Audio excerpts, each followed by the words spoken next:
Cattle and beef are terms used interchangeably, but they are inevitably different. COVID-19's major disruptions to the supply chain hit both sides.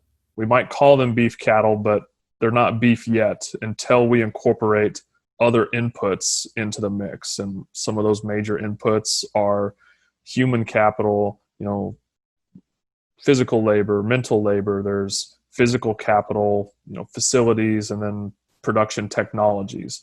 And all of those inputs have to be in relative balance in order to turn cattle into beef. And if there's something that prohibits that from happening, there's not a lot of alternative uses, for that animal. Demand signals come down the supply chain through prices. Today's consumer pays more attention to how beef is produced, where it came from, and its potential environmental impact.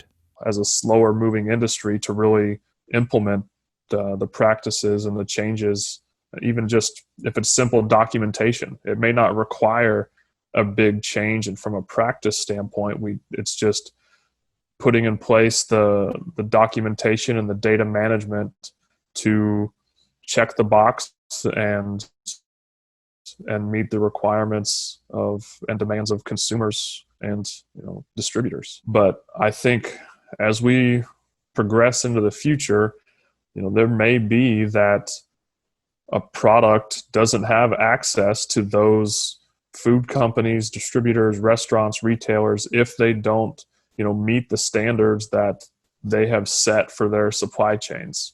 Market access might look different in the future, and cattlemen should be ready to capitalize on new opportunities. And that's not to discount the things that we've done right over our entire history to get us to the point where the industry is at today.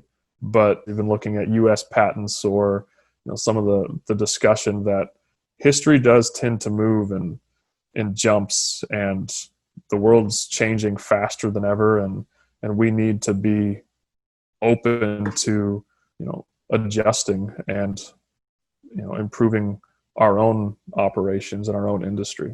I'm Bob Cervera.